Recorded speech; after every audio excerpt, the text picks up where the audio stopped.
Hello বন্ধুরা, Sulata cooking রেসিপির পক্ষ থেকে সকলকে জানাই স্বাগত। আজকে আমি একটি নিরামিষ পেঁপের ঘন্ট রেসিপি নিয়ে হাজির হয়েছি। আর এইভাবে নিরামিষ পেঁপের ঘন্ট হলে কিন্তু নিরামিষ দিনে খেতে বেশ মজার হয়। ঘরে থাকা উপকরণ দিয়েই কিন্তু আজকে আমি রান্না করব। এখানে নিয়েছি আমি 500 গ্রাম পরিমাণে পেঁপে, মিডিয়াম সাইজের একটা আলু আর এক মুঠো পরিমাণে মুগ ডাল। পেঁপে আর আলুটাকে কিন্তু আমি একই রকম সাইজ করে ডুমো ডুমো করে কেটে নিয়েছি। আর মুগ ডালগুলোকে কিন্তু কাঠখোলায় ভেজে খুব ভালো করে ধুয়ে জল ঝরিয়ে নিয়েছি। আর এইভাবে মুগ ডাল আর পেঁপে আলু দিয়ে ঘন্ট করলে খেতে কিন্তু বেশ মজার হয়। চলে যাব চুলায়, কড়াইতে দিয়েছি পরিমাণ মতো সরিষার তেল। তেলটাকে বেশ ভালো করে গরম করে নেব।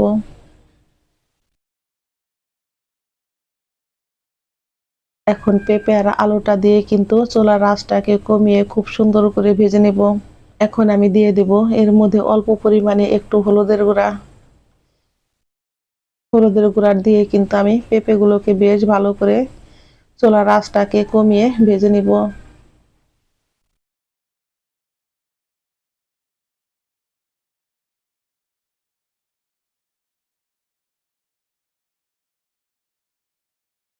বন্ধুরা, পেঁপেটা যত ভালো করে ভাজা হয় এই ঘন্টটা খেতে কিন্তু ততটাই পরিমাণে মজার হয়। আমি এখন ঢাকনা দিয়ে ঢেকে লো আছে এইভাবে পেঁপেগুলোকে ভেজে নেব 4 থেকে 5 মিনিট। ফিরছি বন্ধুরা 5 মিনিট পর।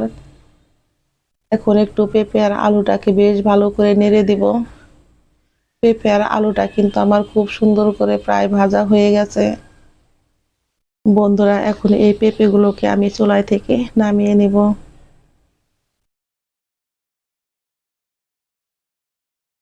এই পেঁপের ঘন্ট রান্না করা কিন্তু একদম সহজ, অথচ খেতে হয় কিন্তু দুর্দান্ত মজার। ভাত, রুটি, পরোটা সাথে খেতে কিন্তু বেশ মজার হয়।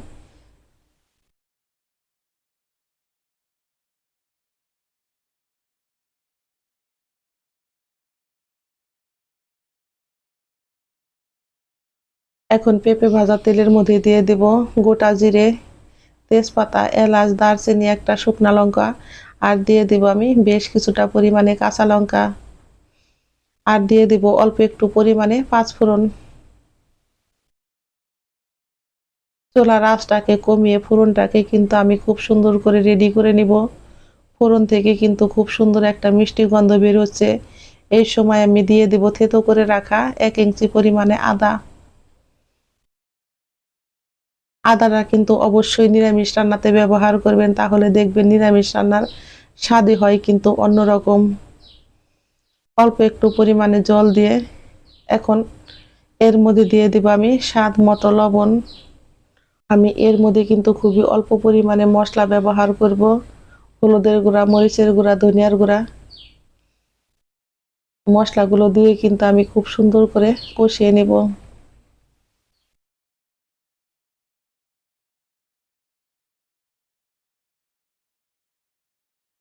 চুলার আঁচটাকে কমিয়ে আমি মশলাটাকে কিন্তু এইভাবে কষিয়ে নিব, অল্প পরিমাণে একটু জল দিয়ে, যাতে মশলার কোনো কাঁচা গন্ধ না থাকে। মশলাটা আমার খুব সুন্দর করে কষানো হয়ে গেছে। এখন এর মধ্যে দিয়ে দেব অল্প পরিমাণে একটু চিনি, যেহেতু নিরামিষ রান্না। আর নিরামিষ রান্নাতে একটু চিনি দিলে স্বাদটা কিন্তু ব্যালেন্স থাকে।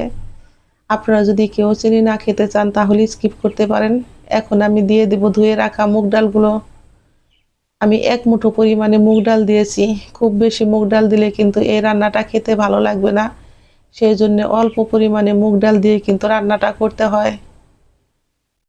মুগ ডালটা দিয়ে আমি 2 থেকে 3 মিনিট এইভাবে একটু কষিয়ে নিয়েছি। এখন দিয়ে দিব ভেজে রাখা পেঁপেগুলো।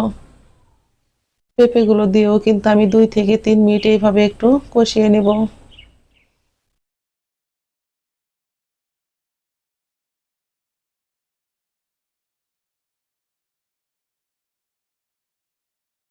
অল্প পরিমাণে জল দিয়ে পেঁপেগুলোকে খুব সুন্দর করে কষিয়ে নেব। পেঁপেগুলো যত ভালো করে কষানো হয় বন্ধুরা, এই নিরামিষ ঘন্টটা খেতে ততটাই পরিমাণে মজার হয়।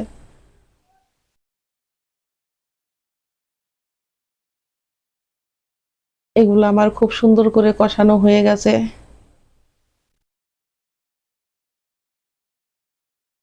এখন আমি এর মধ্যে দিয়ে দিব গরম জল।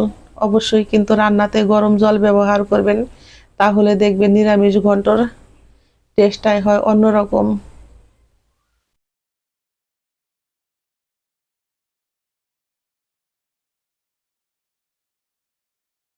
এখানে কিন্তু আমি আধা লিটার জল দিয়েছি 500 গ্রাম পেঁপের জন্য।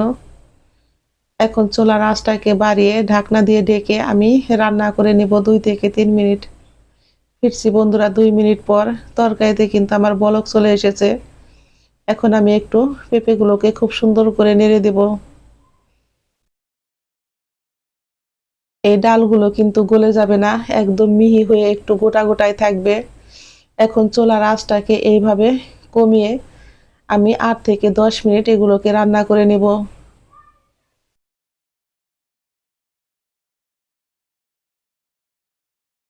ফিরছি বন্ধুরা 10 মিনিট পর। দেখতেই পারছেন আমার ঝোলটা কিন্তু শুকিয়ে গেছে প্রায়, আর ডালটাও কিন্তু নরম হয়ে গেছে, আলু আর পেঁপেটাও কিন্তু নরম হয়ে গেছে।